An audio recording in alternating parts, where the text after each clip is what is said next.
Sometimes love arrives in the most unexpected moments, when we're not looking for it at all. The kind of love that changes everything happens quietly, in small acts of kindness that touch the heart forever. In Dry Creek, Clara May was just a maid at the Dalton Ranch, with worn hands and few hopes. When the rancher's wife died in childbirth, Clara cared for the newborn, while grieving widower Jacob Dalton worked himself to exhaustion.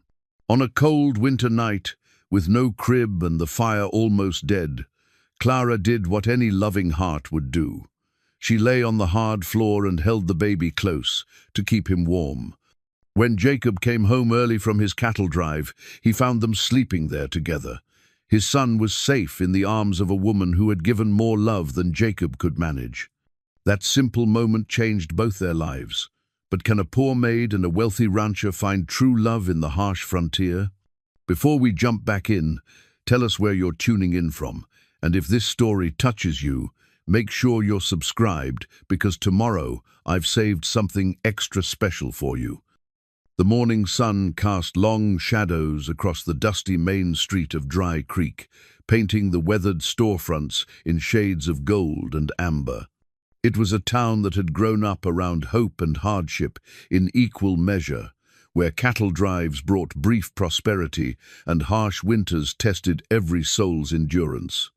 The year was 1887, and life moved at the pace of horses' hooves and human determination.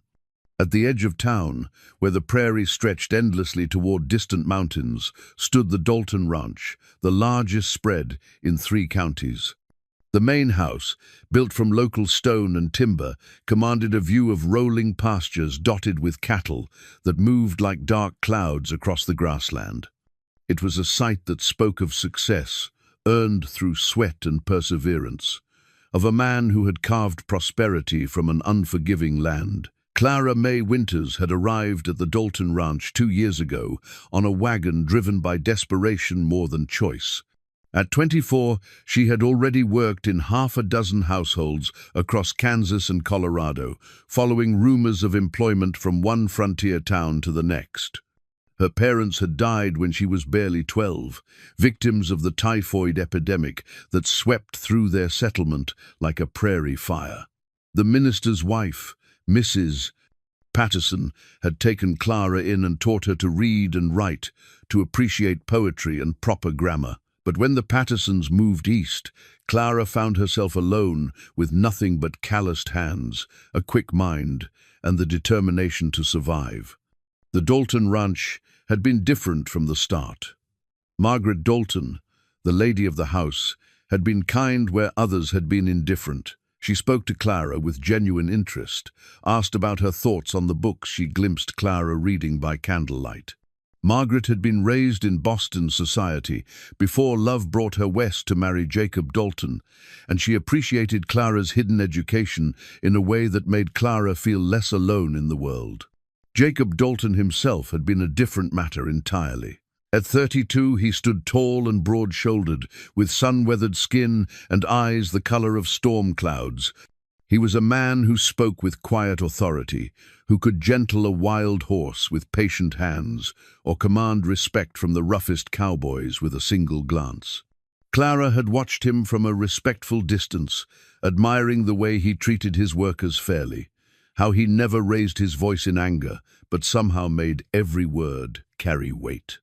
For 2 years, their paths had crossed in the careful dance of employer and servant. Clara rose before dawn to prepare breakfast, kept the house spotless, managed the laundry, and mending with meticulous care.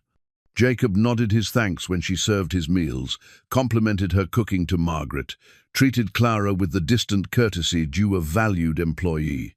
It was a proper arrangement that suited them both. Then Margaret had died, and everything changed. 3 months had passed since that terrible night when Dr. Henley's grim face had delivered the news that would shatter Jacob's world. The baby, little Thomas, had survived his difficult entry into the world, but Margaret had paid the price with her life. Clara still remembered the sound that had torn from Jacob's throat when he understood, a raw cry of anguish that seemed to echo from his very soul. In the days that followed, Jacob had transformed before Clara's eyes. The confident rancher became a ghost, walking through his own house, unable to look at his newborn son without seeing the wife he had lost. He threw himself into ranch work with desperate intensity, staying in the saddle from dawn to dark, pushing himself and his men harder than ever before. He left Thomas's care entirely to Clara, trusting her with his most precious responsibility while seeming unable to bear the weight of it himself. Clara understood grief in a way that made her heart ache for Jacob's pain. She had lost everyone she loved, had known the hollow emptiness that followed death's cruel visits. But she also understood something else that little Thomas needed more than grief could provide. He needed warmth and laughter, gentle songs and patient feeding, the kind of love that looked forward instead of backward. So Clara had made the baby her world. She moved her small cot from the servants' quarters into the room next to the nursery, close enough to hear Thomas's cries in the night. She learned the rhythm of his needs, the different sounds he made when hungry or tired or simply wanting company. She talked to him constantly, her voice filling the quiet house with warmth that had been missing since Margaret's death. "Good morning, sweet boy," she would whisper as sunlight crept across his crib. "Let's see what adventures today might bring." Old Pete, the ranch foreman who had worked for Jacob's father, watched Clara's devotion with approval. He was a weathered man in his 60s, bent from years in the saddle, but sharp as a steel trap when it came to reading people. "That girl's got a heart bigger than Texas," he told the other hands. "Little Thomas is lucky to have her." The ranch hands had come to respect Clara's quiet strength. She never complained about the extra work, never seemed to resent being left with complete responsibility for an infant while Jacob disappeared into his grief. When the men came in dirty and hungry, she always had coffee ready and a kind word for their efforts. She mended their clothes without being asked, remembered their birthdays, treated them with the dignity that made hard men soften around the edges. Dr. Henley, who had delivered Thomas and failed to save Margaret, made regular visits to check on the baby's health. He was a kind man in his 50s, with gentle hands and eyes that had seen too much sorrow in his years of frontier medicine. He watched Clara's capable care with growing admiration. "You're doing everything right, Clara," he assured her during one visit. "This boy is thriving because of your love." Even Widow Morrison, the town's unofficial guardian of proper behavior, had grudgingly acknowledged Clara's dedication. She was a formidable woman who had buried 3 husbands and raised 7 children, and her approval was not easily won. But when she saw Clara in town, always clean and presentable despite her endless work, always patient with Thomas, even when he was fussy, even she had to admit that the Dalton baby was in good hands. The days settled into a rhythm that revolved around Thomas's needs. Clara woke with the sunrise to prepare Jacob's breakfast, though he rarely appeared to eat it. She spent her mornings caring for the baby, doing laundry, maintaining the house that felt too large and quiet without Margaret's laughter. Afternoons brought more feeding, cleaning, the endless tasks that kept a household running. Evenings were for Thomas's bath. Story time with books Clara read aloud, even though he was too young to understand, gentle songs that her own mother had once sung to her. Jacob remained a distant figure in this routine, appearing briefly for meals he barely touched, disappearing again before Clara could offer more than necessary pleasantries. She saw the pain etched in the lines around his eyes, the way his shoulders carried the weight of loss like a physical burden. Her heart ached for him, but she didn't know how to bridge the careful distance that propriety demanded. Margaret's presence lingered everywhere in the house. Her clothes still hung in the wardrobe, her books remained on their shelves, her sewing basket sat untouched beside her favorite chair. Jacob seemed unable to disturb these reminders, as if moving them might somehow make her death more final. Clara cleaned around them carefully, preserving each item exactly as Margaret had left it.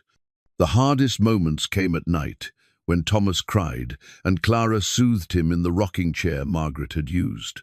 She would look at Margaret's photograph on the mantel, at the beautiful woman with kind eyes and a gentle smile, and wonder what advice she might have given about raising her son. Clara felt the weight of responsibility, the knowledge that she was the only mother Thomas would ever know, even though she could never truly take Margaret's place. On her chain around her neck, hidden beneath her simple dress, Jacob still wore Margaret's wedding ring.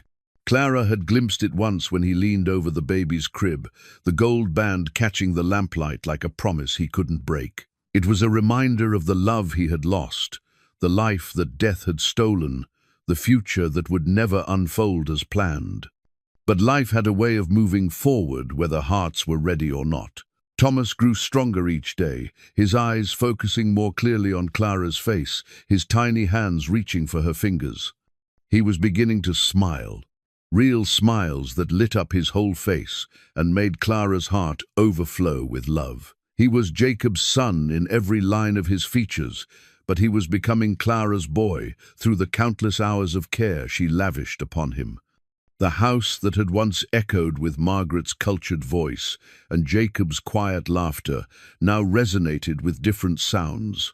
Clara's soft humming, Thomas's babbling, the rustle of pages as Clara read aloud from books of poetry that reminded her of dreams beyond the daily routine of survival. She had found more than employment at the Dalton Ranch. She had found purpose, love, a reason to believe that her life might matter to someone. As autumn painted the prairie in shades of gold and crimson, Clara began to hope that healing might be possible for all of them. Thomas needed his father, and Jacob needed to find his way back to joy before grief consumed everything good in his life. Clara didn't dare dream of more than that, didn't allow herself to imagine that she might mean anything to Jacob beyond her usefulness as a caretaker for his son. But sometimes, in the quiet moments when she rocked Thomas to sleep, Clara wondered what it would feel like to be truly loved, to be chosen not out of necessity, but out of genuine affection. It was a dangerous thought for a woman in her position, a dream that could only lead to heartbreak if she let it take root. Still, as the days grew shorter and winter approached, Clara couldn't quite shake the feeling that change was coming to the Dalton Ranch. The very air seemed to hold its breath, waiting for something to shift, for hearts to heal, and new possibilities to unfold under the vast frontier sky.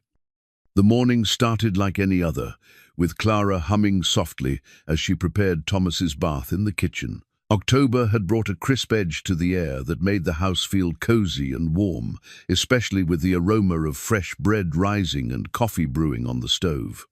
Thomas gurgled happily in his bassinet, watching sunlight dance across the ceiling beams, while Clara tested the water temperature with her elbow. She had developed a routine that made their mornings peaceful and predictable. First Thomas's bath, then feeding, then she would clean the main rooms while he napped in his basket.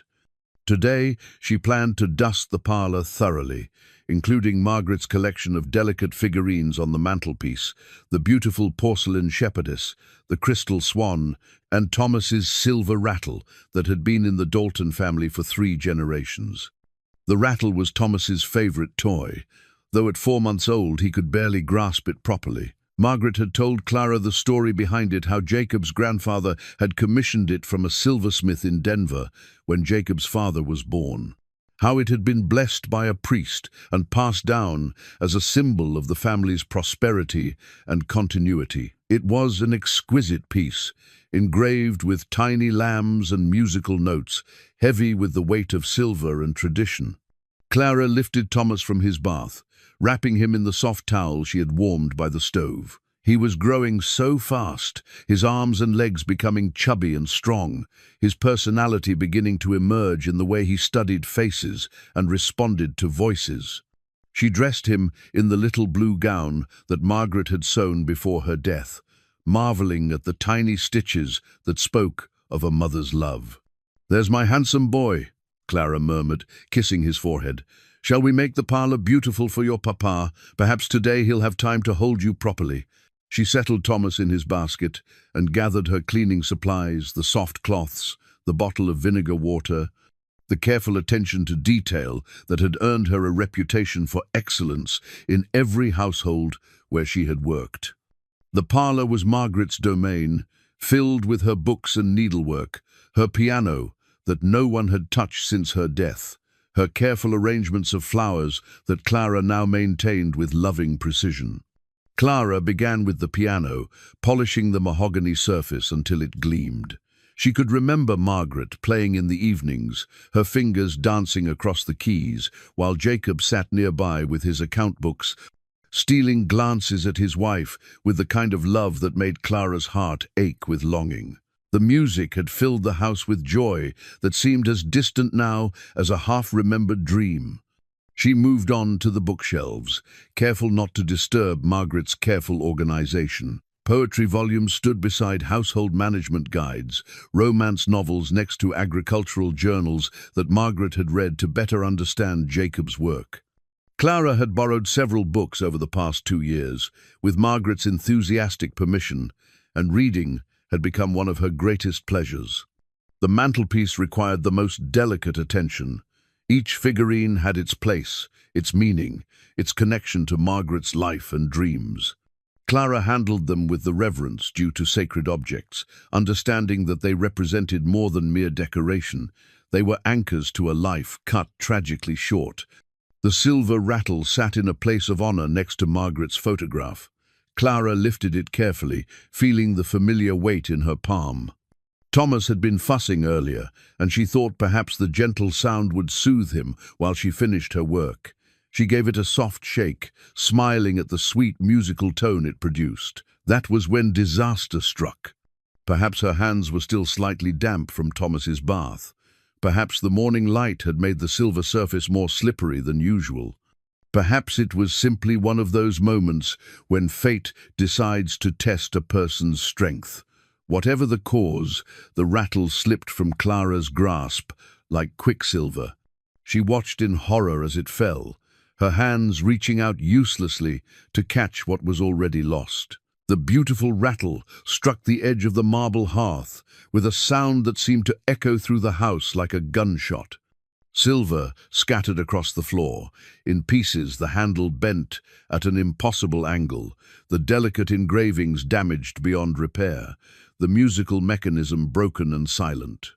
Clara dropped to her knees, gathering the pieces with shaking hands. This wasn't just a toy, it was a family heirloom, irreplaceable, priceless, not for its silver content, but for its history and meaning. It was Thomas's birthright, his connection to generations of Dalton men, and she had destroyed it through her own carelessness. "No, no, no," she whispered, tears blurring her vision as she tried to fit the pieces together. But it was hopeless. The rattle was ruined, and no amount of wishing could undo what had been done. Thomas began to cry from his basket, sensing her distress even at his young age. Clara's hands trembled as she tried to comfort him while still clutching the broken silver, her mind racing through impossible solutions. Could it be repaired? Could she somehow replace it without Jacob knowing? Could she find a way to make this right? The sound of boots on the porch froze her blood. Jacob had returned early from checking the north pasture, probably for lunch or to retrieve something he had forgotten. Clara heard him speaking to old Pete, their voices carrying through the open window. "Boss, you might want to spend some time with that boy of yours," Pete was saying. "Clara's doing fine work, but a child needs his father too." "I know," Jacob replied, his voice heavy with the weariness that had become his constant companion. It's hard, Pete. Looking at him, I see her face. I see everything we lost." "I understand that, son, but you're losing more by staying away. That little one won't be little forever." Clara heard Jacob's footsteps approaching the door, and panic seized her completely. She scrambled to her feet, the broken pieces of the rattle clutched in her apron, trying to think of some way to explain, to apologize, to make him understand that she would do anything to undo this terrible accident. Jacob entered the parlor and stopped short at the sight of Clara's tear-streaked face and Thomas's cries. His eyes immediately went to her hands, to the silver pieces she couldn't quite hide, and his expression changed from confusion to understanding to something that looked dangerously like anger. "What happened?" His voice was quiet, controlled, but Clara could hear the storm gathering beneath the calm surface. "I'm so sorry," Clara began, her words tumbling over each other in desperate haste. "I was cleaning, and Thomas's rattle, I was so careful, but it slipped, and I know how much it means to your family, how precious it was to Margaret, and I'll work extra hours. I'll pay for repairs. Stop." Jacob's single word cut through her babbling like a knife. He crossed the room and held out his hand. "Give it to me." Clara placed the broken pieces in his palm, watching his face as he examined the damage. She saw his jaw clench, saw the muscle in his cheek twitch, saw the way his fingers closed around the silver fragments, as if he could somehow protect them from further harm. "This rattle has been in my family for over 60 years, he said, his voice barely above a whisper. "My grandfather held it. My father played with it. His voice broke slightly. Margaret used to hold it against her belly when she was carrying Thomas, talking about the day he would be old enough to play with it properly." "I know," Clara whispered, tears flowing freely now. "I know how much it meant to her, to all of you. I would never have if there's any way to fix it, any way at all." "There isn't." Jacob's words fell like stones into still water. "Some things, once broken, can never be put back together." The silence that followed was deafening. Thomas continued to cry, but even his infant distress seemed muted compared to the weight of loss that filled the room. Clara wanted to sink through the floor, to disappear, rather than face the disappointment and anger in Jacob's eyes. But then something unexpected happened. Jacob looked at his crying son, really looked at him, and Clara saw his expression soften. Thomas was reaching toward his father, his small fists waving in the air, his cries taking on the particular pitch that meant he wanted to be held and comforted. "He doesn't understand," Jacob said quietly, almost to himself. "He doesn't know what's been lost." Clara watched as Jacob set the broken rattle aside and lifted his son from the basket. Thomas immediately quieted, his crying reduced to small hiccups as he nestled against his father's chest. It was the first time Clara had seen Jacob hold Thomas for longer than a few seconds since Margaret's death. "I'm sorry," Clara said again, her voice barely audible. "I know sorry isn't enough, but I am. I would give anything to undo this moment." Jacob looked at her then, really looked at her, and Clara saw something shift in his expression. The anger was still there, but it was mixed with something else, grief, yes, but also a kind of recognition that hadn't been there before. "Tell me about Thomas," he said suddenly. "Tell me about his days. What does he do when I'm not here?"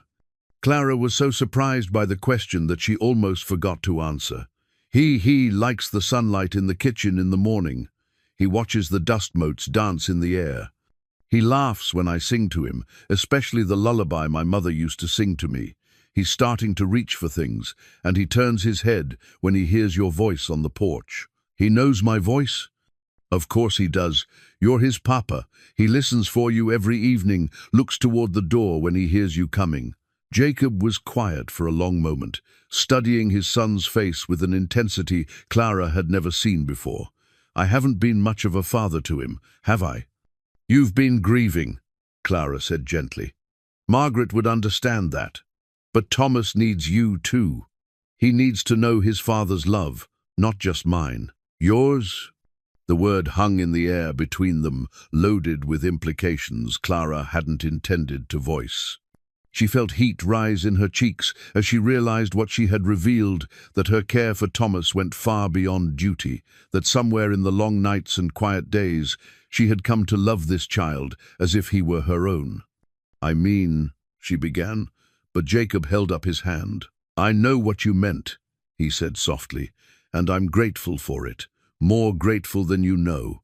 He looked down at the broken rattle again, then back at Clara. "This can't be repaired. But perhaps it's time to stop trying to preserve everything exactly as it was. Margaret is gone, and holding on to her things won't bring her back. Clara felt her breath catch in her throat. Was he saying what she thought he was saying? Thomas needs a future, not just a past, Jacob continued, and I think I need to learn how to give him that. Will you help me? The question was simple, but Clara understood that he was asking for more than childcare advice. He was asking her to be a partner in raising his son, to be more than just a servant in his house. It was a trust she had never expected, a responsibility that both thrilled and terrified her. "Yes," she said, her voice steady despite her racing heart. "Of course I will." Jacob nodded, then surprised her by smiling, the first real smile she had seen from him since Margaret's death. "Then we'll start today. And Clara, thank you for loving him when I couldn't, for being the mother he needed when I was lost in my own grief." Thomas gurgled happily in his father's arms, and Clara felt something shift in the very air around them.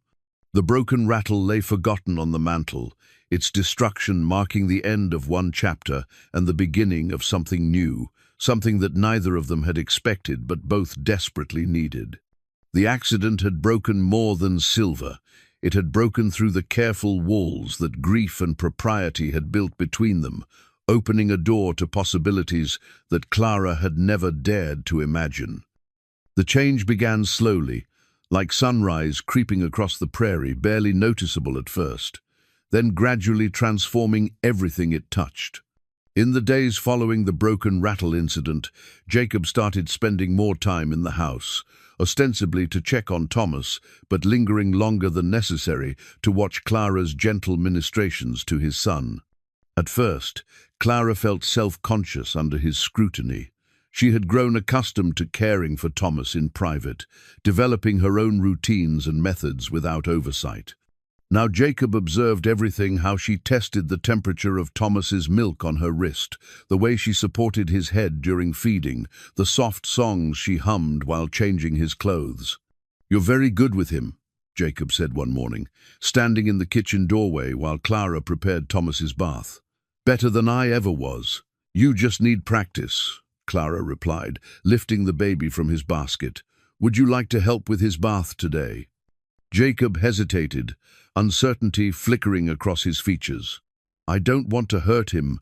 My hands are so rough from ranch work." "Your hands are perfect for holding your son," Clara said firmly. "Here, sit beside me." She guided Jacob through the process, showing him how to cradle Thomas's head and neck, how to pour the warm water gently over his small body. Thomas seemed to sense his father's nervous attention, gurgling and kicking his legs with apparent delight at having both his caregivers focused on him. "He likes the water," Jacob observed, wonder creeping into his voice as Thomas splashed with his tiny fists. "He's not afraid of anything," Clara said proudly. "He's got your courage, I think." Their eyes met over the baby's head, and Clara felt that strange flutter in her chest again, the same sensation that had been occurring more frequently since their conversation in the parlor. Jacob's gaze held hers for a moment, longer than propriety dictated, and she felt heat rise in her cheeks before she forced herself to look away. "Tell me how to feed him properly," Jacob said, breaking the tension. "I see you doing it, but I don't understand the timing." Clara showed him how to hold the bottle at the right angle, how to recognize when Thomas had had enough, how to burp him afterward by patting his back gently. Jacob's large hands were surprisingly gentle as he learned, his concentration complete as he absorbed every detail of his son's care. "Like this?" he asked, adjusting his grip on the bottle. "Perfect," Clara said, and meant it. There was something deeply moving about watching this strong man learn tenderness, about seeing him discover the father he could be if he allowed himself to try. It was during one of these feeding lessons that Jacob noticed the book on the kitchen table, a slim volume of poetry that Clara had been reading while Thomas napped. His eyebrows rose in surprise as he recognized the author's name. "Robert Browning," he said. "I didn't know you could read."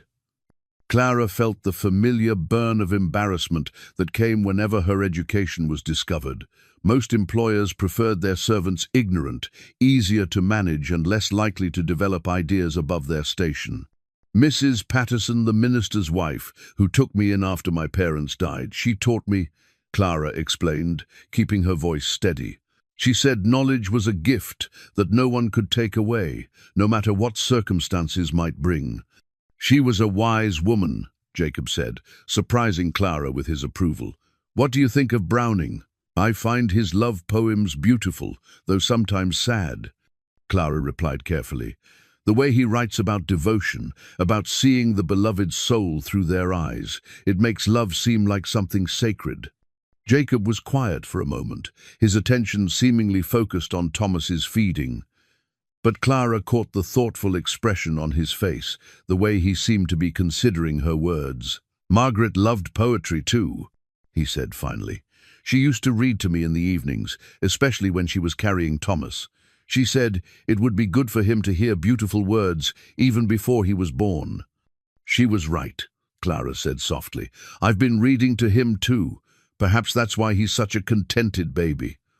Perhaps, Jacob agreed, and Clara caught something in his voice, not sadness, as she had expected when Margaret was mentioned, but something warmer.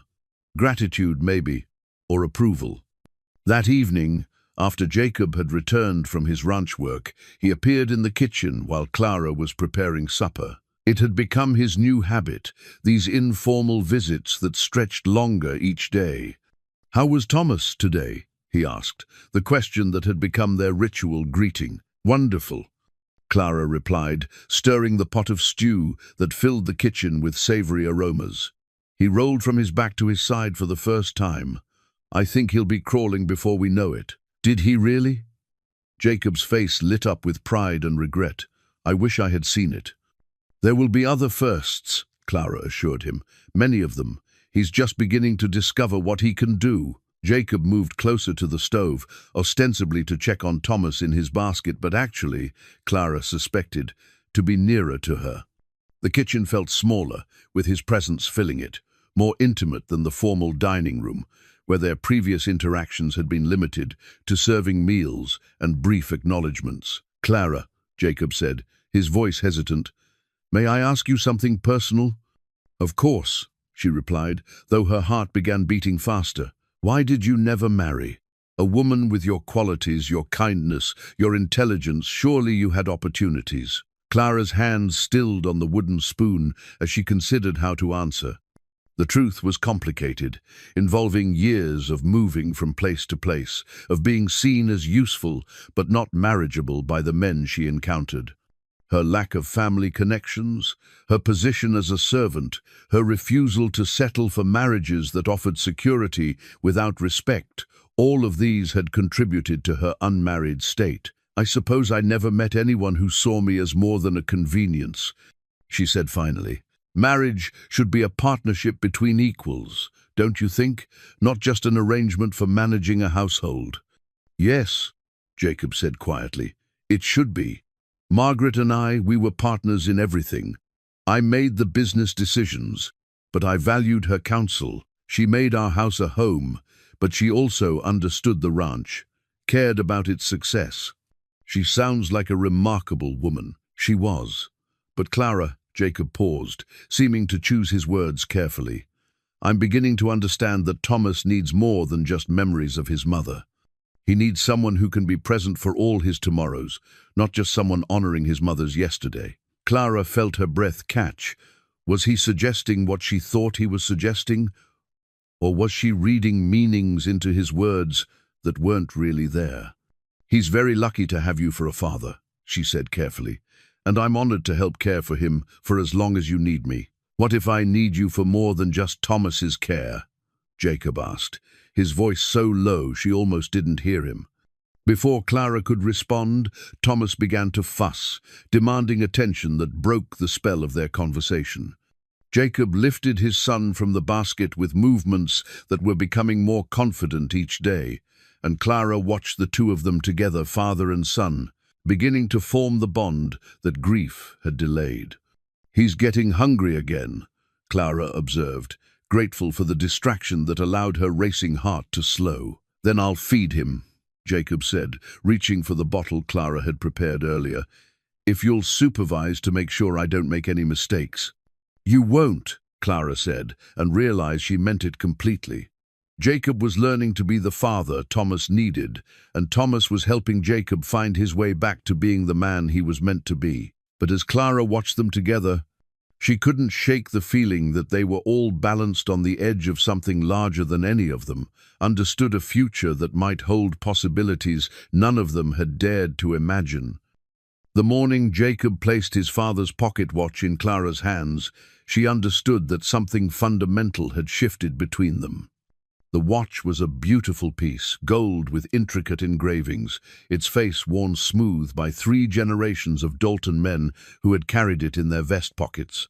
It ticked steadily against her palm, warm and substantial, heavy with the weight of trust Jacob was placing in her. "I want you to have this," Jacob said, his voice unusually formal. "Not permanently," he added quickly, seeing her expression of shock. "But Thomas needs regular feeding times, and I thought if you had a proper timepiece, you could manage his schedule more precisely." Clara stared at the watch, understanding the magnitude of what Jacob was offering. This wasn't just a practical tool, it was a family heirloom, something that connected him to his father and grandfather. By entrusting it to her care, he was acknowledging her importance in ways that went far beyond her role as a hired servant. "Jacob, I can't possibly," she began, but he held up his hand. "You can, and you will," he said firmly. "Thomas is my most precious responsibility, and I'm placing him in your hands every day. It makes sense that you should have the tools you need to care for him properly." Clara's fingers closed around the watch, feeling its steady rhythm like a heartbeat against her skin. "I'll guard it with my life," she promised. "I know you will," Jacob replied, and there was something in his eyes that made Clara's breath catch a warmth that seemed to see straight through to her soul. The town's reaction to Jacob's increasing attention to his maid was not long in coming. Dry Creek was small enough that everyone noticed when the grieving widower began spending more time indoors, when he was seen walking with Clara and Thomas in the garden, when he spoke to her with the kind of respectful attention usually reserved for ladies of social standing. Widow Morrison was the first to voice what others were thinking. She cornered Clara outside the general store on a crisp November morning, her sharp eyes taking in Clara's neat appearance and the sleeping baby in her arms. "Clara May," she said, with the tone of a woman who considered herself the guardian of community morals. "I think we need to have a little talk." Clara's stomach clenched, but she kept her voice steady. "Of course, Mrs. Morrison. Is there something I can help you with?" "It's more what I can help you with, dear," the older woman replied, glancing around to ensure their conversation wouldn't be overheard. "People are beginning to talk about your situation at the Dalton Ranch, about Mr. Dalton's increasing attention to his hired help. Mr. Dalton is learning to care for his son," Clara said carefully. "I'm simply helping him understand Thomas's needs." "I'm sure that's all it is," Widow Morrison said, with a knowing look that suggested she believed no such thing. "But Clara, dear, you must be careful not to get ideas above your station. Men in grief do foolish things sometimes, and it would be a shame for you to misunderstand his kindness for something more significant." The words stung because they echoed Clara's own fears. Was she reading more into Jacob's attention than was really there? Was she allowing herself to hope for something that could never be, given the vast difference in their social positions? "I understand my place, Mrs. Morrison," Clara replied, though the words felt like ashes in her mouth. "I hope you do, dear, for your own sake as much as anyone's." The conversation haunted Clara throughout the afternoon as she went about her household duties. She found herself second-guessing every interaction with Jacob, wondering if she had somehow encouraged inappropriate feelings or given him the wrong impression about her expectations. When Jacob arrived home that evening, he found Clara unusually subdued as she served his dinner. She avoided his eyes, kept her responses brief and professional, maintained the careful distance that had characterized their relationship before the broken rattle incident. "Is something wrong?" Jacob asked after several minutes of strained silence. "You seem troubled." "Nothing's wrong," Clara replied, but her voice lacked its usual warmth. Jacob studied her face with the intensity that had become familiar, and Clara felt exposed under his scrutiny. He seemed to see too much, to understand things about her that she hadn't spoken aloud. "Someone said something to you," he said finally. It wasn't a question. Clara's hands trembled slightly as she served his coffee. "Mrs. Morrison simply reminded me of my place. That's all." "Your place," Jacob repeated, his voice dangerously quiet. "And where exactly does she think your place is?" "As Thomas's caretaker, nothing more." Jacob was silent for a long moment, his jaw tightening in a way Clara had learned to recognize as barely controlled emotion. When he spoke again, his words were measured but edged with steel.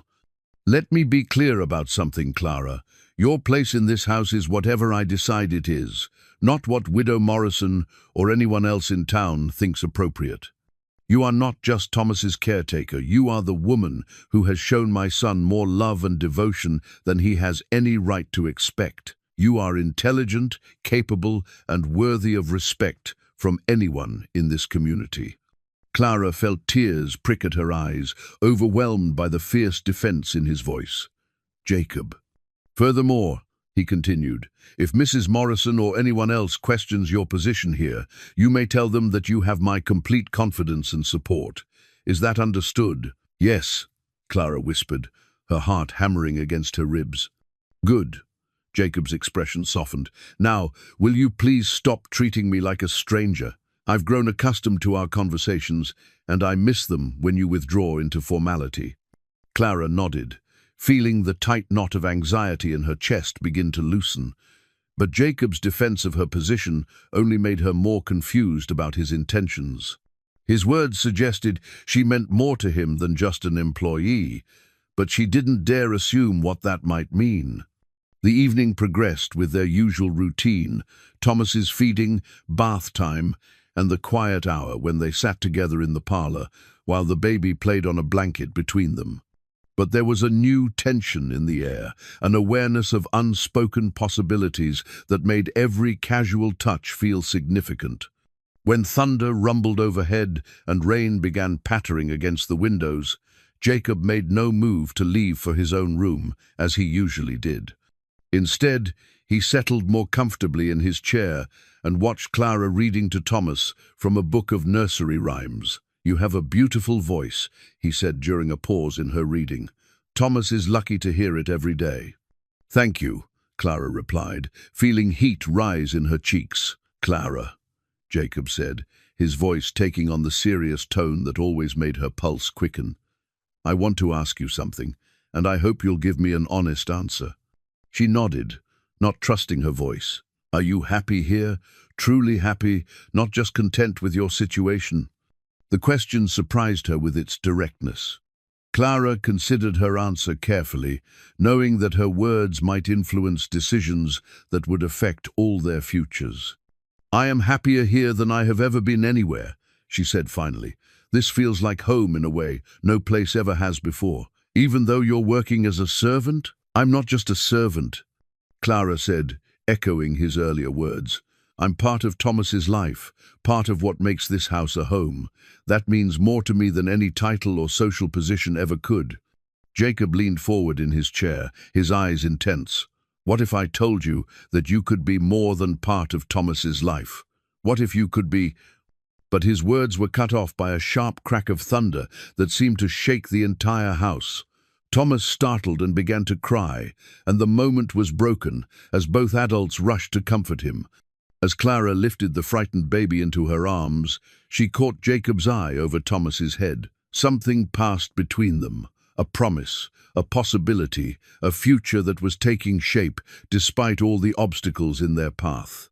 The storm raged outside, but inside the Dalton house, 3 hearts were finding their way towards something that felt very much like family. The blue dress had belonged to Margaret, and Clara could still catch faint traces of lavender water in its folds, the scent that had followed the lady of the house like a gentle benediction. It was a beautiful gown, made of fine wool with intricate buttons that caught the light, far more elegant than anything Clara had ever owned or expected to wear. Jacob had presented it to her on a cold December morning, his expression carefully neutral as he explained his reasoning. "Sunday services begin again next week," he said, avoiding her eyes. "The preacher has been patient about our absence, but Thomas should be baptized soon, and people will expect us to attend as a family." Clara's heart had lurched at the word family, but she forced herself to focus on the practical matter at hand. "Of course, I understand the importance of appearances." "It's not about appearances," Jacob said, finally meeting her gaze. "It's about respect. You are Thomas's caretaker, the person responsible for his daily well-being. When we appear in public together, I want there to be no doubt about your importance to this household." Clara fingered the soft wool, overwhelmed by the gesture. "Jacob, I can't possibly wear Margaret's dress. It wouldn't be proper." "Why?" His voice carried a challenge that surprised her. "Because you think you're not worthy of beautiful things. Because you believe your station in life means you deserve only rough fabrics and plain styles." "Because it was hers," Clara whispered. "Because wearing it feels like I'm trying to take her place." Jacob was quiet for a long moment, his expression thoughtful. When he spoke again, his voice was gentle but firm. "Margaret bought this dress but never had a chance to wear it. She ordered it from Denver shortly before Thomas was born, planning to wear it to his baptism." He paused, his fingers tracing the dress's elegant neckline. "She would want it worn by someone who loves her son, someone who has earned the right to stand beside him at important moments." Clara felt tears spring to her eyes at the generosity of his words, at the way he consistently found reasons to elevate her status rather than diminish it. "I don't know if I can," she admitted. "Then let me help you find the courage," Jacob said, and there was something in his voice that made Clara's heart race. The fitting process was unexpectedly intimate. Clara had always been skilled with needle and thread, but altering a dress of such quality required precision and care. Jacob insisted on being present during the fittings, ostensibly to ensure the alterations met his approval. But actually, Clara suspected, because he enjoyed watching her transform from servant to lady. "The waist needs to be taken in," Clara said, studying her reflection in Margaret's full-length mirror. The dress was beautiful, but hung loosely on her smaller frame. "Here?" Jacob asked, his hands touching her waist with a gentleness that made her breath catch. "Yes," she managed, hyper-aware of his proximity, of the way his fingers seemed to burn through the fabric. "You're trembling," he observed softly. "The room is cold," Clara lied, though the fire was burning brightly and her cheeks felt flushed with heat. Jacob's hands remained on her waist, and Clara could see his reflection in the mirror behind her, could see the way his eyes studied her face with an intensity that made her knees weak. "Clara," he said, his voice rough with some emotion she didn't dare name, "do you know what you do to me?" Before she could answer, before she could even fully process what he had asked, Thomas's crying from the nursery broke the spell between them. Jacob's hands dropped away, and Clara stepped quickly back from the mirror, her heart pounding with confusion and desire. "I should see to Thomas," she said, her voice unsteady. "Yes," Jacob agreed, but his eyes remained fixed on her face. "You should." The Sunday of their first public appearance together arrived grey and cold, with frost painting intricate patterns on the windows. Clara dressed carefully in the altered blue gown, her hair arranged in a style more elaborate than her usual simple braids. When she looked in the mirror, she hardly recognized herself. She looked like a lady, like someone who belonged at Jacob Dalton's side. Thomas looked handsome in the white christening gown that had also belonged to Margaret's hope chest, his dark hair curling softly around his face. He had grown so much in the past months, becoming a sturdy, happy baby who smiled readily and reached for everything within his grasp. The walk to the church felt like the longest of Clara's life. She was acutely aware of every eye upon them, every whispered conversation that ceased as they passed. Jacob walked beside her with his usual confident stride, Thomas in his arms, presenting the picture of a respectable family heading to Sunday worship. But Clara knew what people were really seeing: the grieving widower, his hired maid dressed in his dead wife's clothes, and the child who connected them all. She could feel the weight of judgment, speculation, and barely concealed scandal following in their wake. The church was nearly full when they arrived, and Clara felt the collective intake of breath as the congregation took in their appearance. Some faces showed surprise, others disapproval, and a few, mostly among the working families who knew Clara's character, offered encouraging smiles. Jacob chose seats in the front pew, the place traditionally reserved for the Dalton family.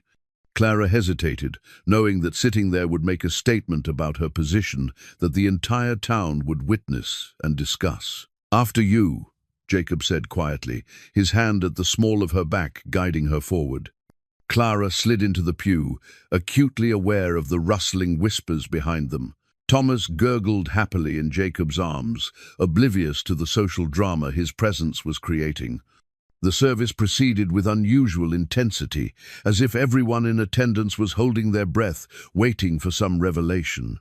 When Preacher Williams called for Thomas's baptism, Jacob stood and offered Clara his arm, presenting them as a united front before God and community. "Who stands as godparents for this child?" the preacher asked in his resonant voice.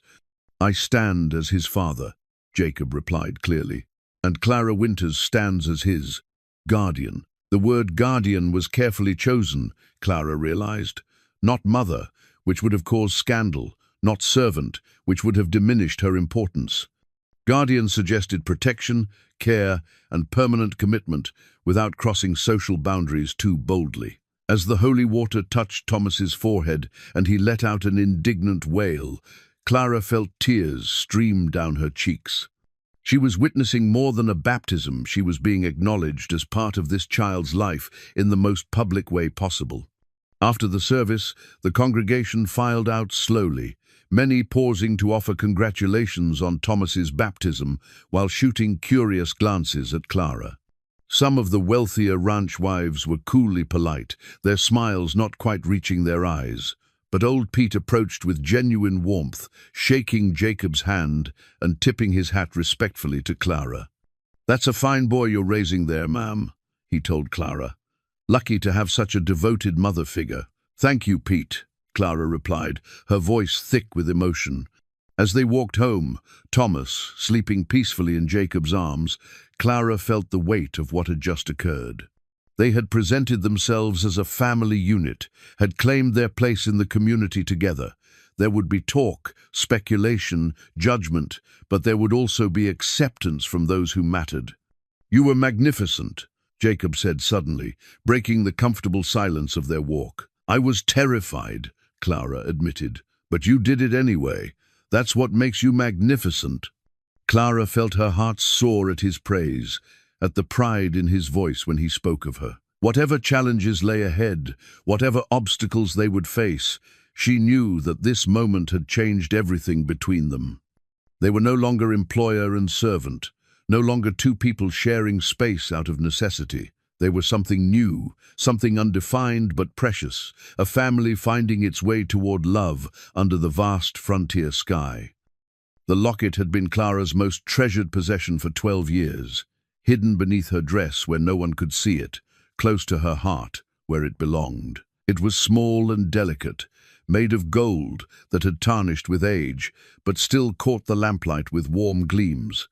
Inside were 2 tiny photographs, her parents on their wedding day, young and hopeful, with her mother's gentle smile and her father's steady eyes looking back across the years.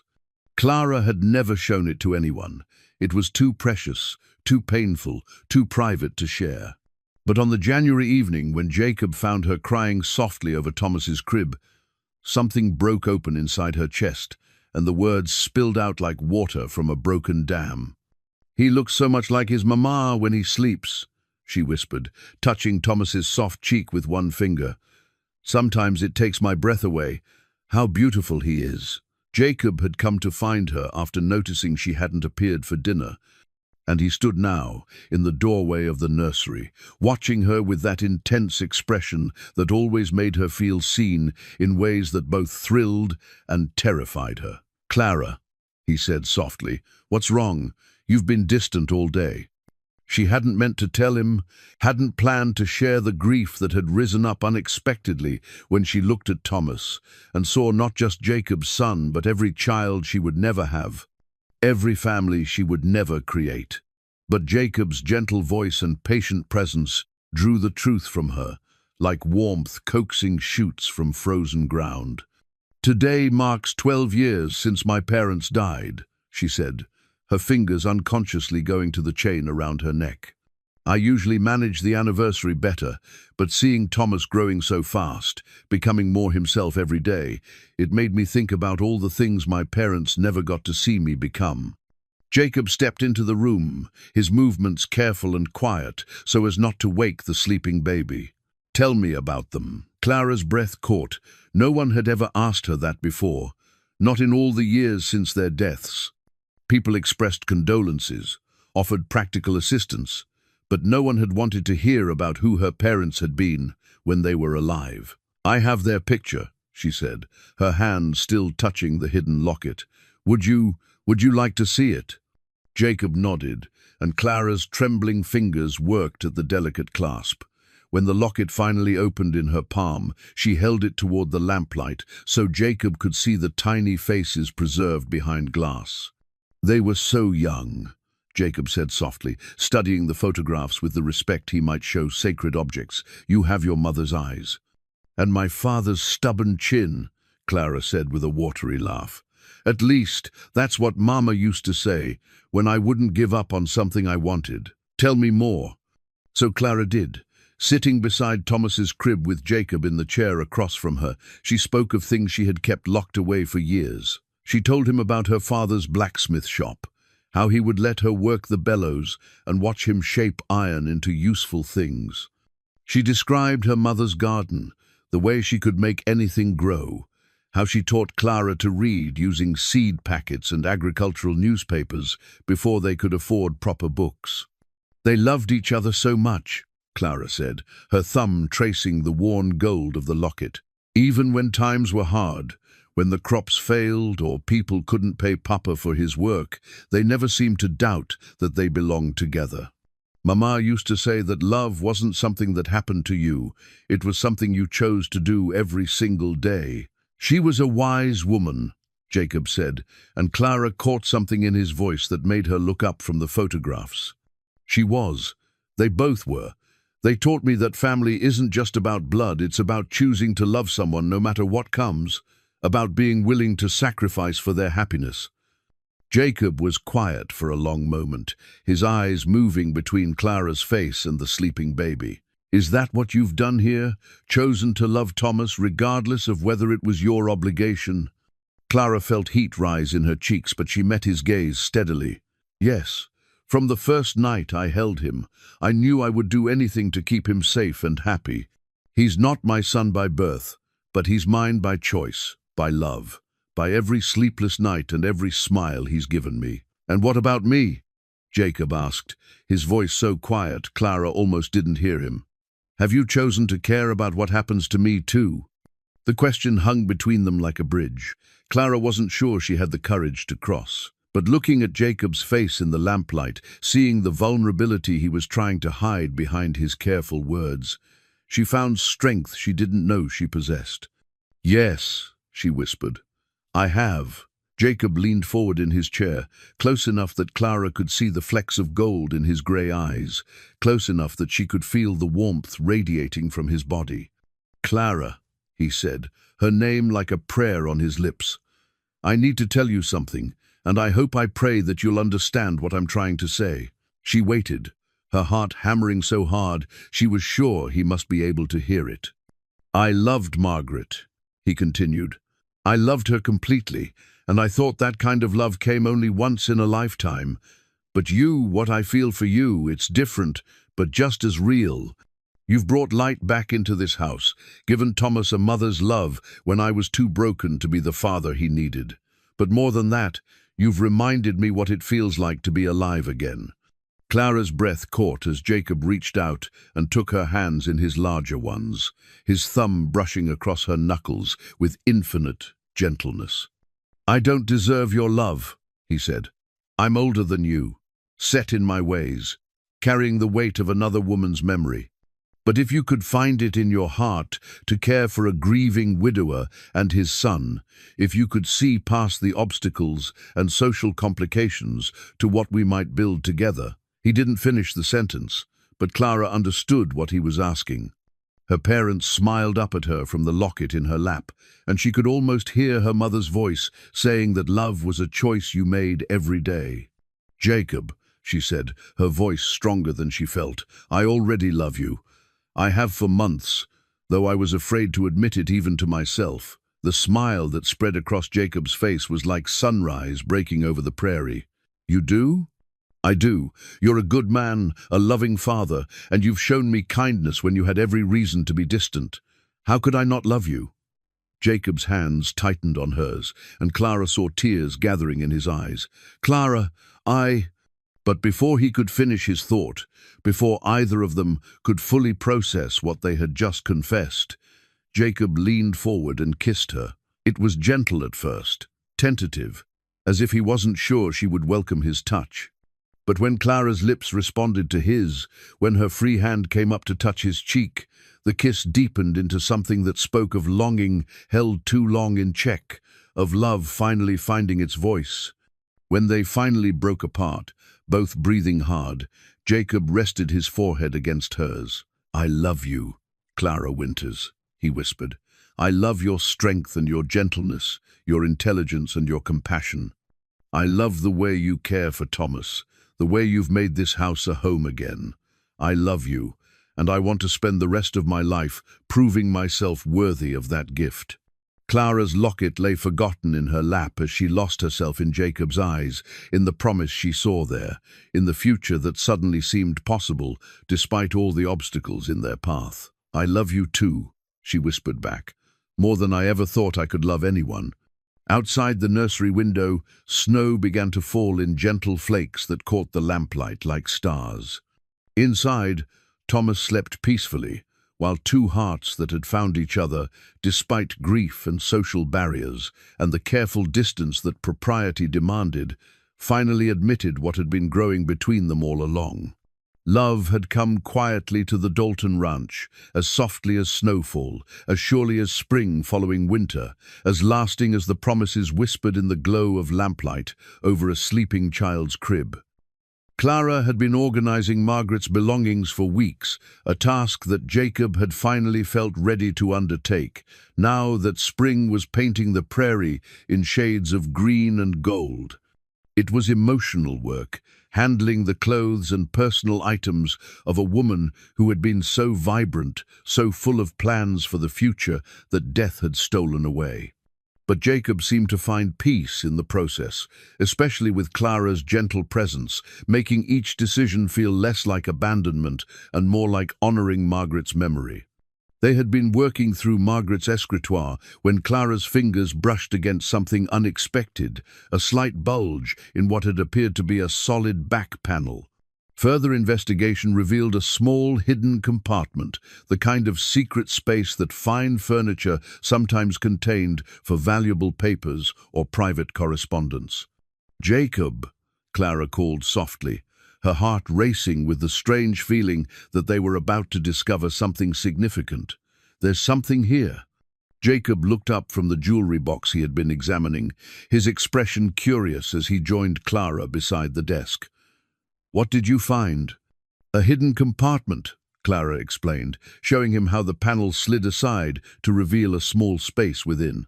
"There's something inside." Jacob reached into the compartment and withdrew a single envelope, cream-colored and sealed with wax that had never been broken. On the front, in Margaret's careful script, were the words, "For Jacob, when you are ready to love again." Clara felt her breath catch as Jacob stared at the envelope, his face cycling through emotions too complex to name.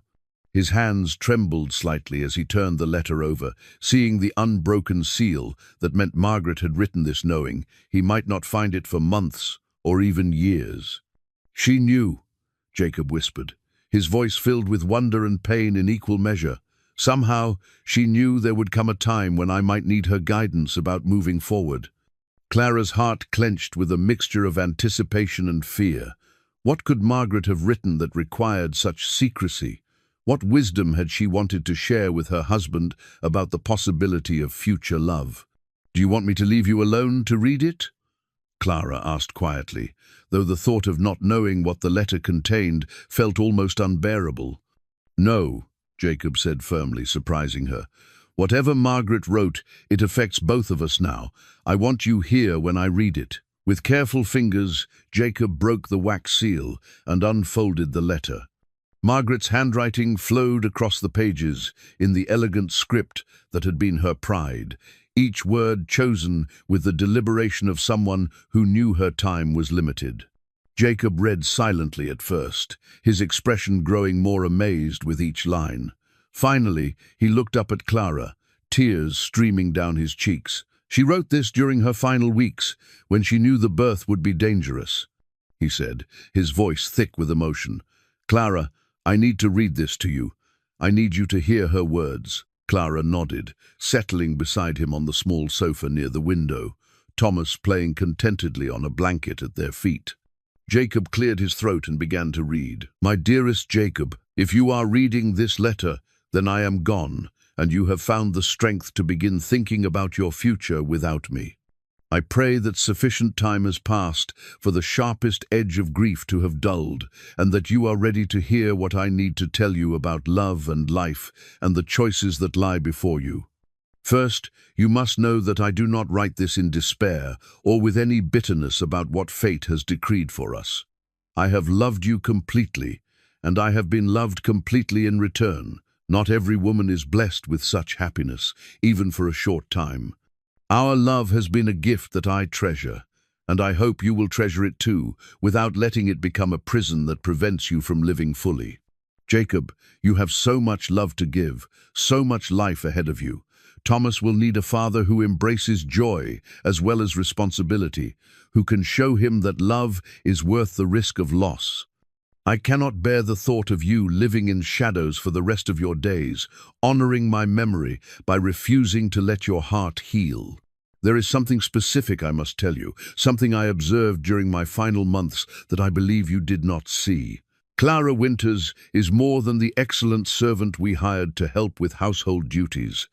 She is a woman of rare character, intelligent and gentle, with a capacity for love that humbles me. I watched her with growing admiration as my pregnancy progressed. When I was too tired to manage household tasks, she stepped forward without being asked. When I was frightened about the birth, she offered comfort without presuming to intrude. When I spoke of my fears about leaving Thomas motherless, she listened with the kind of understanding that only comes from someone who has known loss herself. Clara loves Thomas already. I can see it in the way she looks at him, in the preparations she makes for his arrival, in the gentle way she speaks to my belly when she thinks no one is watching. More than that, I believe Clara cares for you in ways that she probably doesn't dare acknowledge to herself. Jacob, I am giving you permission. No, I am asking you to consider Clara, not just as Thomas's caretaker, but as a potential wife and mother. She has the qualities I wish I possessed more fully: patience with difficult situations, strength in the face of hardship, wisdom that comes from surviving loss rather than being protected from it. I know what you are thinking as you read this. You are wondering how I can suggest that you marry someone of a different social station, how the community would react, what people would say about a widower who chose his servant as his second wife. Jacob, I married you because I loved you, but I also married you because society deemed our match appropriate. I was raised to believe that love should be secondary to social compatibility, but I have learned something in these final weeks that I wish I had understood earlier. Love is the only thing that truly matters. The opinions of others fade, social conventions change, but love, real, deep, abiding love, is what makes life worth living. Clara would not marry you for your money or your position in the community. She would marry you because she loves you, and Thomas, because she wants to build a life based on genuine affection and partnership. Isn't that worth more than all the social approval in the world? I have one final request, my darling. If you do find love again, whether with Clara or someone else, do not dishonor that new love by constantly comparing it to what we had. Each love is unique, with its own joys and challenges, its own ways of enriching a life. Allow yourself to love differently without loving less completely. Take care of our son. Teach him to be brave and kind and to value love above all else. Tell him about his mother, but do not let his knowledge of me prevent him from accepting the love of the woman who will actually raise him and guide him through his childhood. Be happy, Jacob. Choose joy over sorrow, hope over despair, love over loneliness. That is what I want for you, not lonely devotion to my memory, but a full life surrounded by the warmth of family and the comfort of mutual love. With all my love and my blessing for whatever future you choose, Margaret. P.S. If you do marry Clara, please know that she has my wholehearted approval. She is exactly the kind of woman I would want to be Thomas's mother and your partner in all the years to come. By the time Jacob finished reading, both he and Clara were crying openly. Clara felt as if the very foundations of her world had shifted, as if Margaret had reached across the veil between life and death to offer a benediction she had never dared hope for. She knew, Clara whispered, her voice filled with awe. She saw what we couldn't even see ourselves. More than that, Jacob said, setting the letter aside and taking Clara's hands in his. She gave us permission to love each other without guilt, without feeling that we're betraying her memory. Clara thought of all the nights she had lain awake, wondering if her growing feelings for Jacob were wrong, if loving Margaret's husband and raising Margaret's son made her somehow disloyal to the woman who had shown her such kindness. The relief of discovering that Margaret had not only anticipated their love, but actively blessed it was overwhelming. "Jacob," Clara said, her voice trembling with emotion, "I feel as if she's given us the greatest gift imaginable, the freedom to love each other openly, without shame or reservation." "She has," Jacob agreed, lifting Clara's hands to his lips and pressing gentle kisses to her knuckles. "Clara, I need to ask you something important, and I need you to answer from your heart, not from any sense of duty or obligation."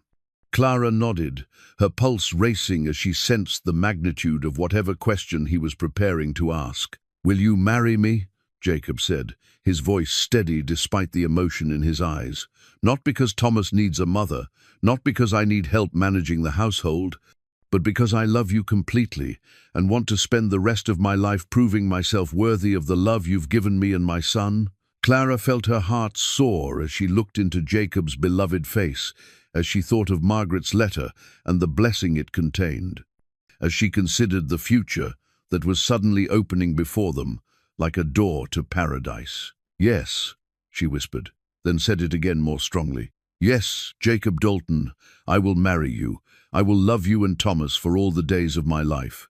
Jacob's kiss this time was different from their first tentative exploration of love. It was a promise, a commitment, a celebration of the future they would build together, with Margaret's blessing warming their hearts like sunshine. Thomas gurgled happily from his blanket, as if he too approved of the decision that would make them a true family at last. The morning sun cast golden light through the kitchen windows as Jacob prepared for what he privately considered the most important journey of his adult life. He was riding to town not for supplies or business, but to retrieve his grandfather's engagement ring from the bank vault, where it had waited for nearly 2 years, ever since Margaret's death had made the thought of future marriages seem impossible. Clara hummed softly as she prepared Thomas's breakfast, unaware that Jacob was watching her with the kind of intensity reserved for memorizing precious moments. She had agreed to marry him 3 days ago, but Jacob wanted to do things properly this time. He wanted to give her a proposal worthy of the love she had brought into his life, complete with the ring that would mark her as his chosen partner before God and community. "I need to ride into town this morning," Jacob said, trying to keep his voice casual as he reached for his coffee. Banking business that can't wait much longer. Clara looked up from mashing Thomas's porridge, her face bright with the happiness that had transformed her since Margaret's letter had given them permission to love openly. Of course. Thomas and I will be fine here. We might work in the garden if the weather holds. Jacob nodded, but his mind was already racing ahead to the conversation he would need to have with Mr. Henderson at the bank, to the careful selection of the perfect moment for his formal proposal, to the wedding preparations that would follow. He had proposed once before, but that had been a different kind of love, steady, comfortable, expected. This felt like standing at the edge of a cliff, ready to leap into something vast and transformative. Old Pete was waiting by the barn when Jacob emerged, his weathered face creased with what might have been amusement. "Heading to town mighty early today, boss." "Banking business," Jacob replied, but Pete's knowing chuckle suggested the older man wasn't fooled. Banking business. Well, you might want to stop by the jeweler's while you're conducting all that important banking business. Word is Sam Morrison's got some nice jewelry in from Denver, rings and such. Jacob stared at Pete, wondering how the foreman had guessed his intentions so accurately. "Pete." "Boss, I've been watching people fall in love for 63 years, Pete said with a grin that transformed his usually serious face. "You've got all the symptoms of a man planning to make his intentions official, and about time, too. That girl deserves to have her place in this family, recognized proper-like." The ride to town gave Jacob time to think about the magnitude of what he was planning. Proposing to Margaret had been a logical step in a courtship that followed all the social conventions he had asked her father's permission, presented himself as a suitable husband, followed the prescribed rituals of engagement and marriage. But proposing to Clara felt like stepping into uncharted territory. She had no father to ask, no family connections to consider, no social expectations to fulfill. Their love had grown from shared grief and daily intimacy, from respect earned through actions rather than social position. Jacob found himself both nervous and exhilarated by the prospect of building something entirely new with Clara. The Dry Creek Bank was a solid brick building that represented stability and prosperity in the growing frontier town. Mr. Henderson, the bank president, greeted Jacob with the deference due to one of the area's most successful ranches. "Mr. Dalton, good to see you. What can we do for you today?" "I need to retrieve something from my safety deposit box," Jacob said, his voice steady despite his racing pulse.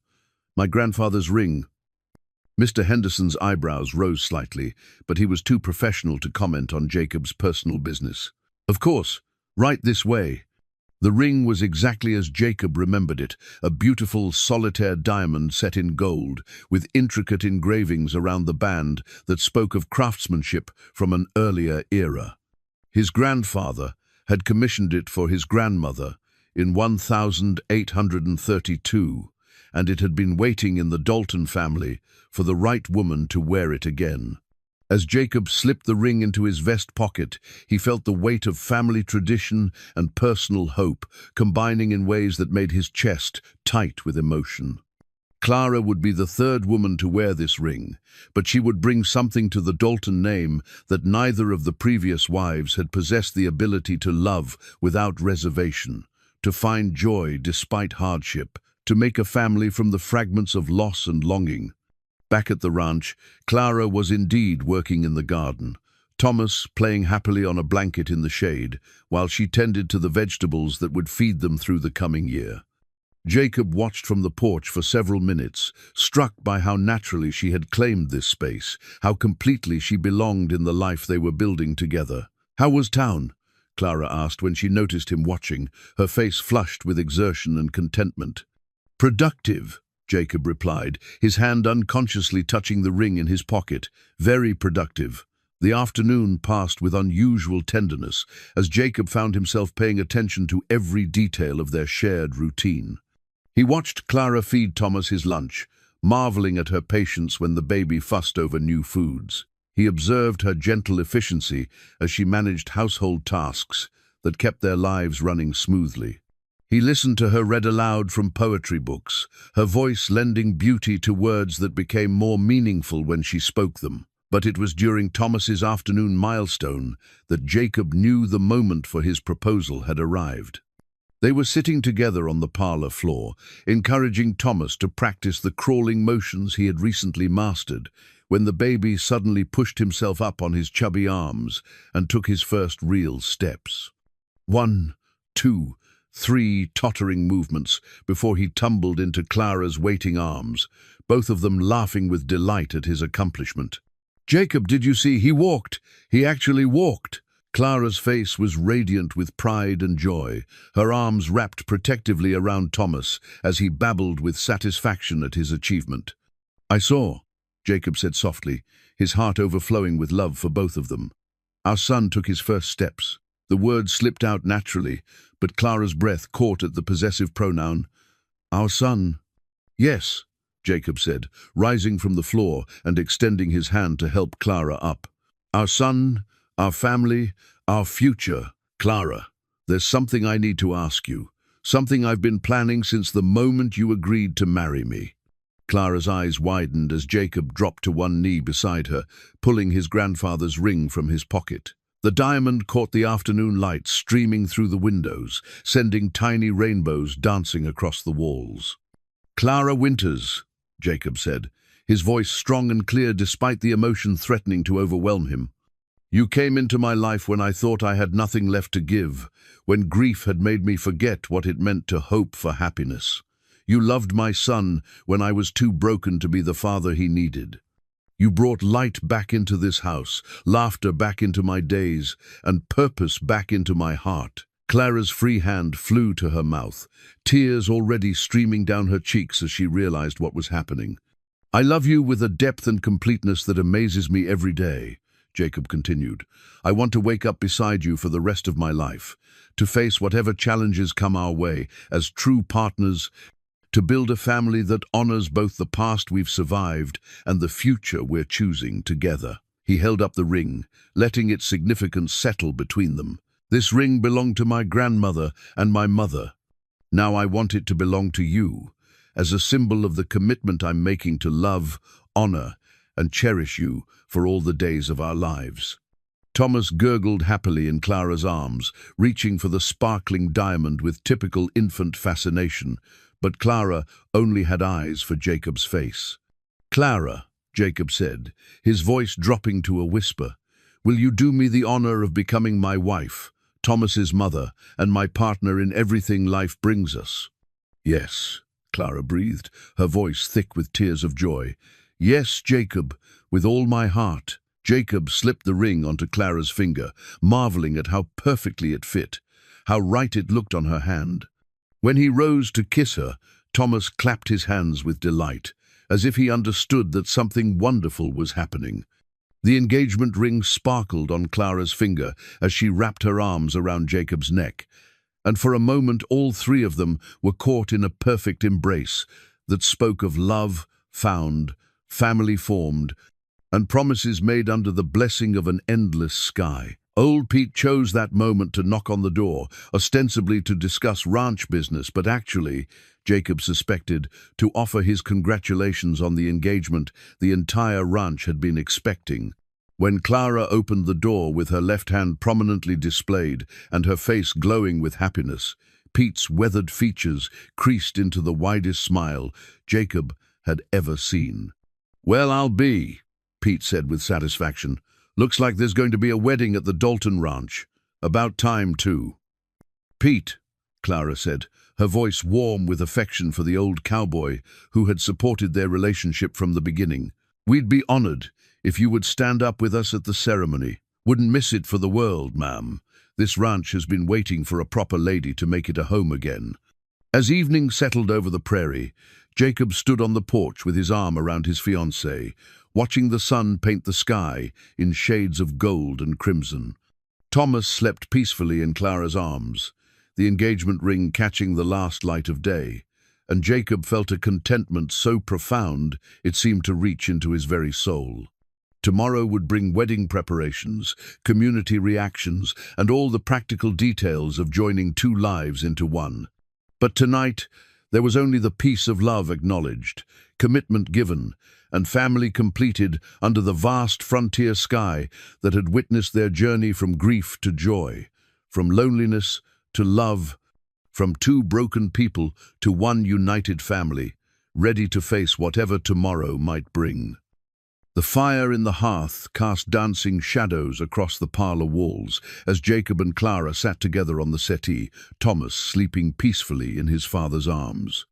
The engagement ring caught the firelight with every gesture Clara made, a constant reminder of the commitment they had made to each other just hours before. But now, in the quiet intimacy of evening, they found themselves talking not about the practical details of their upcoming wedding, but about the deeper meanings of the choice they had made. "I keep looking at this ring and hardly believing it's real," Clara said softly, turning her hand so the diamond sparkled in the lamplight. "This morning I was still Jacob Dalton's maid. Tonight I'm his fiancé. It feels like something from a fairy tale." "You were never just my maid," Jacob replied, his voice warm with conviction. "Even before I understood what you meant to me, you were the woman holding my family together, the person Thomas turned to for comfort, the one who made this house feel like home again." Clara leaned against Jacob's shoulder, careful not to disturb the sleeping baby, and marveled at how natural it felt to be close to him this way. For so long, their interactions had been governed by the careful boundaries of employer and servant, but now those restrictions had dissolved, leaving them free to express the love that had been growing between them for months. "Jacob," Clara said, her voice taking on the serious tone that had become familiar between them when they discussed important matters. "I need to tell you something, and I hope you'll understand." Jacob's arm tightened slightly around her, but his voice remained steady. "Tell me anything. We shouldn't have secrets between us now." "I'm afraid," Clara admitted, the words rushing out before she could lose her courage. "Not of marrying you, never of that. But I'm afraid of not being enough, of not living up to what Margaret was, what this family deserves." Jacob was quiet for a moment, his hand moving to stroke Clara's hair with infinite tenderness. When he spoke, his voice carried the weight of absolute certainty. "Clara, look at me," he said gently, waiting until she lifted her head to meet his eyes. "You are not replacing Margaret. You are not competing with her memory. You are becoming something entirely new, Thomas's mother, by choice, my wife by love, the woman who chose to build a future with us when you could have walked away at any time. But she was so accomplished, so refined. And you are strong, compassionate, intelligent, and devoted," Jacob interrupted. "Margaret brought certain gifts to our family, and you bring different ones. Both are valuable. Both are exactly what we needed when we received them."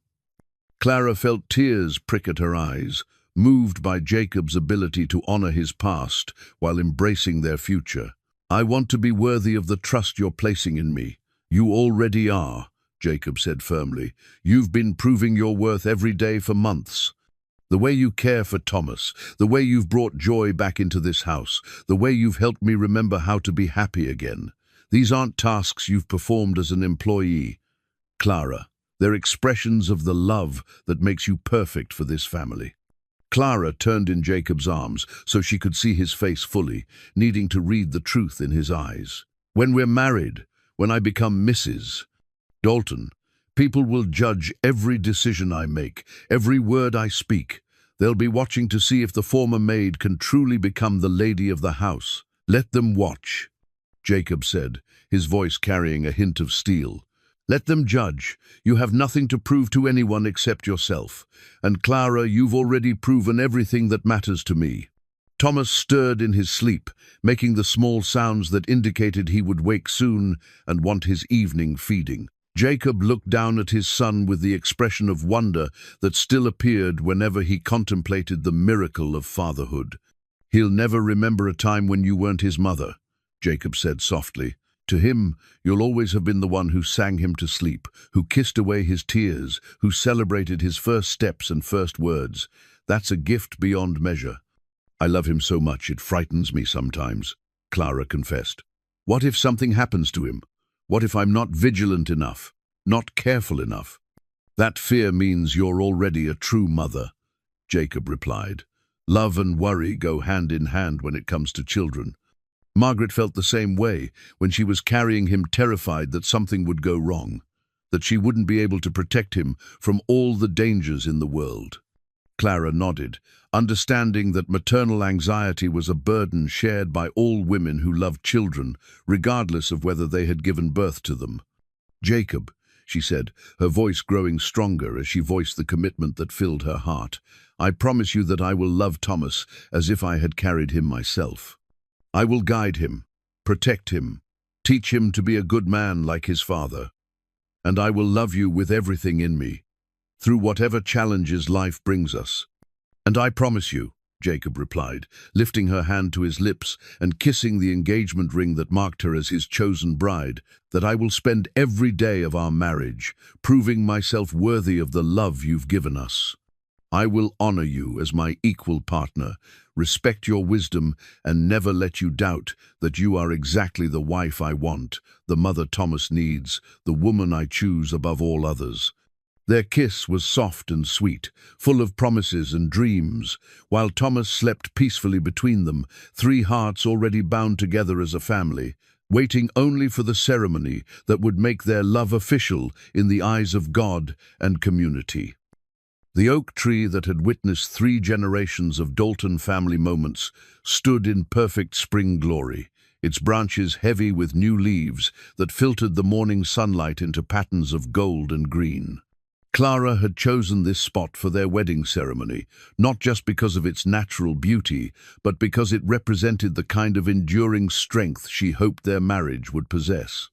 The dress that now rustled softly around Clara's ankles had been sewn by the women of Dry Creek, not the wealthy ranch wives who still viewed her elevation with skeptical eyes, but the working women who understood what it meant to build a life through determination and love.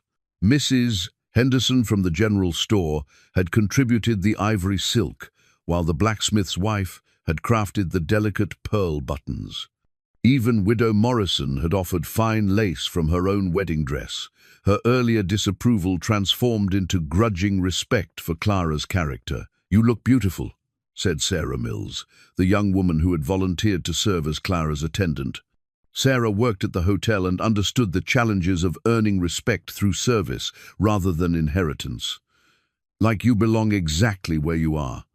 Clara smoothed her skirts with hands that trembled only slightly, feeling the weight of the family Bible that would record their marriage alongside the names of previous Dalton unions. Jacob had insisted that their wedding be documented in the same book that contained his parents' marriage certificate, another symbol of Clara's full acceptance into the family legacy. Through the kitchen window, Clara could see the guests gathering under the oak tree. Old Pete stood proudly in his best suit, ready to serve as Jacob's witness. Dr. Henley waited nearby, beaming with the satisfaction of a man who had watched love triumph over loss. Even some of the ranch hands had cleaned up for the occasion, their respect for Clara evident in their careful attention to proper dress and behavior. The sound of Thomas babbling reached Clara's ears, and she turned to see Jacob approaching with their son in his arms. Both father and son were dressed in their finest clothes, Jacob in a dark suit that emphasized his broad shoulders and steady bearing, Thomas in the little white outfit that Clara had sewn, especially for the occasion.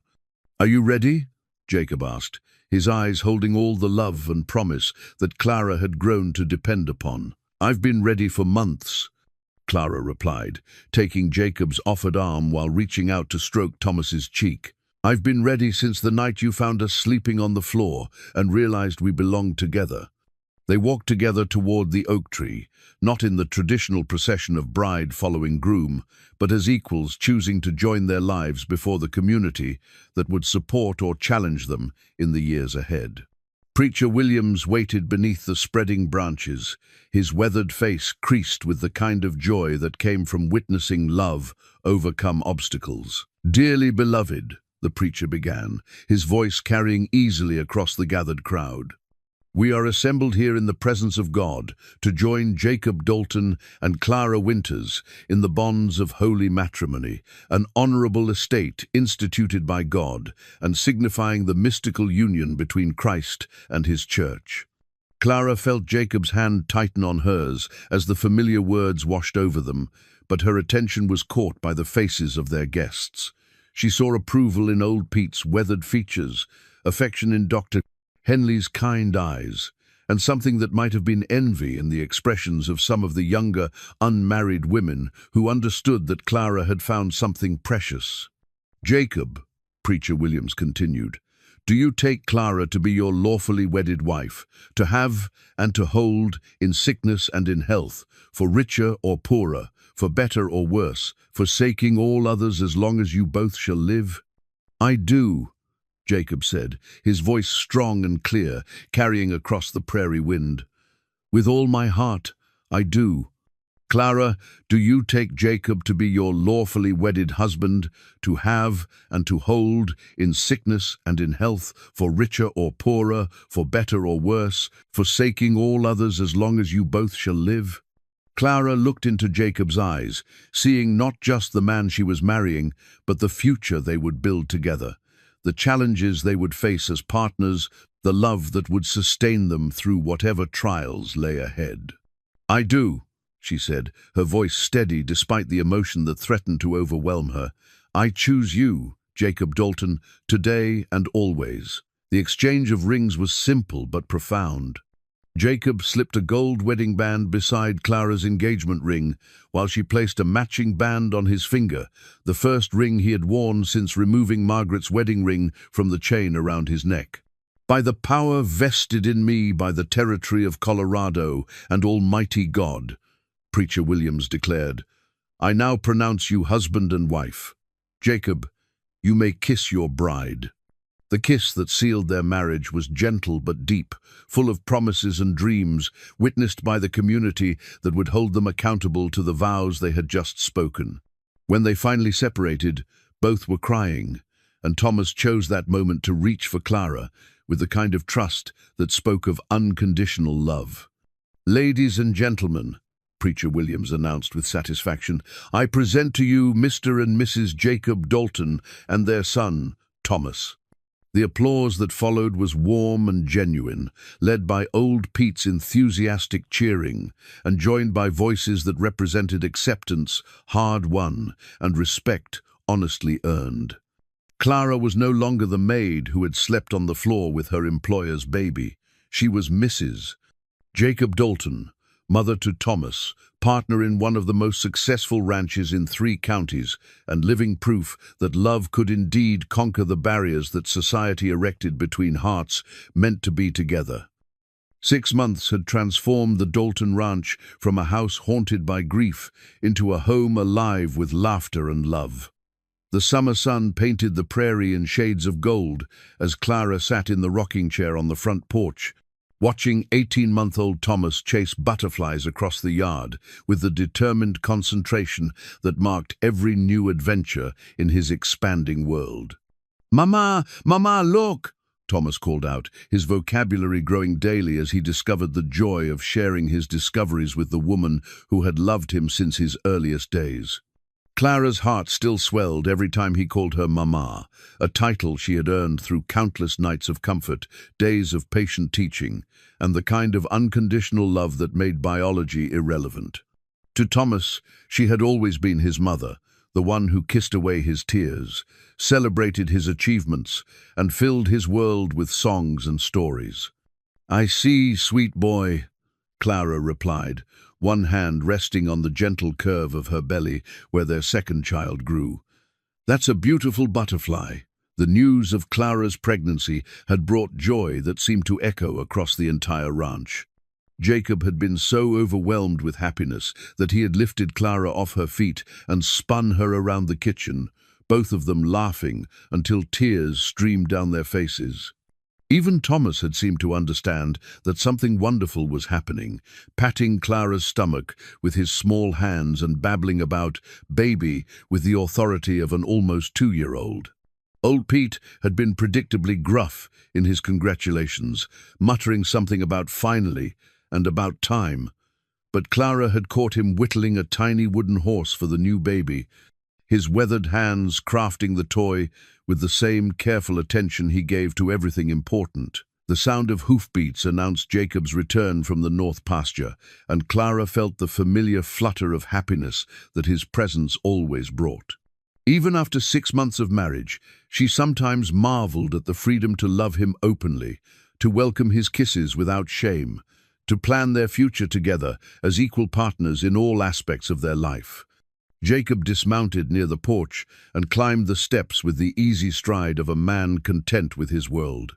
His face was tanned from hours in the sun, his shirt rolled up to reveal strong forearms, but it was the expression in his eyes when he looked at Clara that made her heart race pure love, mixed with wonder that never seemed to fade. "How are my wife and baby today?" Jacob asked, settling into the chair beside Clara and reaching out to place his hand over hers on her belly. "We're perfect," Clara replied, leaning into his touch. "Thomas has been teaching the butterflies about ranch life, and this little one has been practicing somersaults." Jacob laughed, the sound rich and warm. "Already taking after his big brother, I see."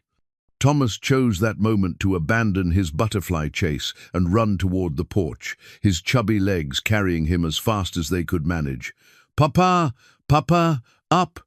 Jacob scooped his son into his arms, and Clara watched with contentment as father and son engaged in their daily ritual of tickling and laughter.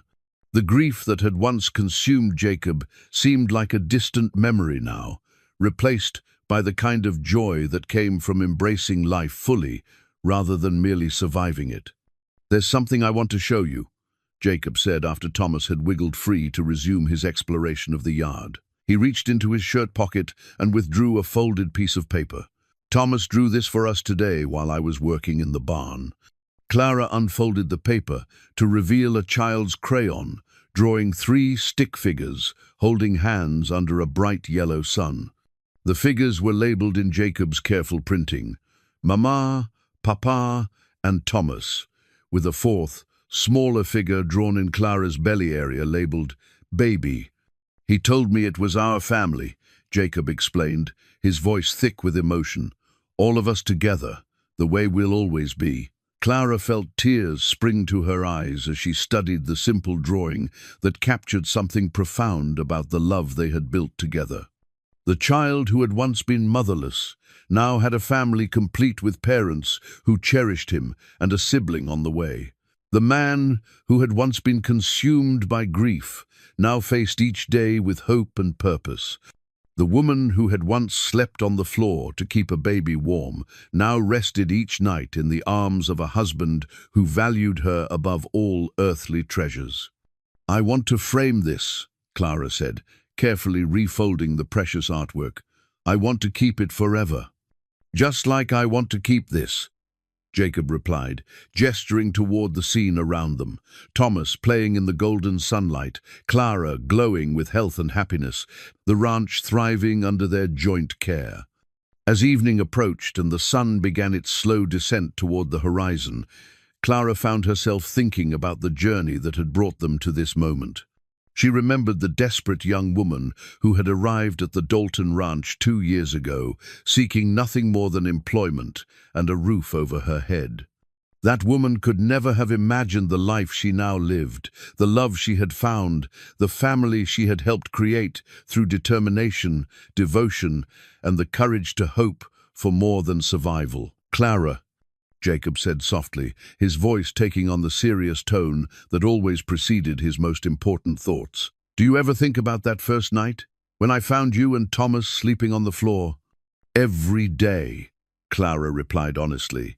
"It was the moment that changed everything, wasn't it? The moment you really saw me, saw us together. It was the moment I realized that love comes in many forms," Jacob said, pulling her closer to his side. "That sometimes the most precious gifts arrive when we're not looking for them, through people we didn't expect to matter." Thomas returned to the porch as the stars began to appear, tired from his adventures and ready for the bedtime routine that had become one of Clara's favorite parts of each day. As she gathered her son into her arms and felt her husband's hand rest protectively over their unborn child, Clara understood that she had found something more valuable than she had ever dared dream. She had found home, not just a place to live or work to sustain her, but a true home, built on love, freely given and joyfully received. She had found family, not through blood or obligation, but through the daily choice to love and be loved in return. The prairies stretched endlessly around them under a canopy of stars, vast and full of possibilities. Somewhere in that darkness, other lonely souls might be searching for their own place to belong, their own chance to matter to someone. Clara whispered a prayer that they too might find what she had discovered in this house, with this man caring for this precious child. Love had indeed arrived in the most unexpected way, transforming a desperate night on a hard floor into a lifetime of warmth, security, and joy that would echo through generations to come. And as Clara Dalton settled into sleep beside her husband, their son safe in the next room, and their new baby growing beneath her heart, she knew that some fairy tales were real not because they were easy, but because they were built on the strongest foundation of all: love, chosen fresh each morning and cherished every day thereafter.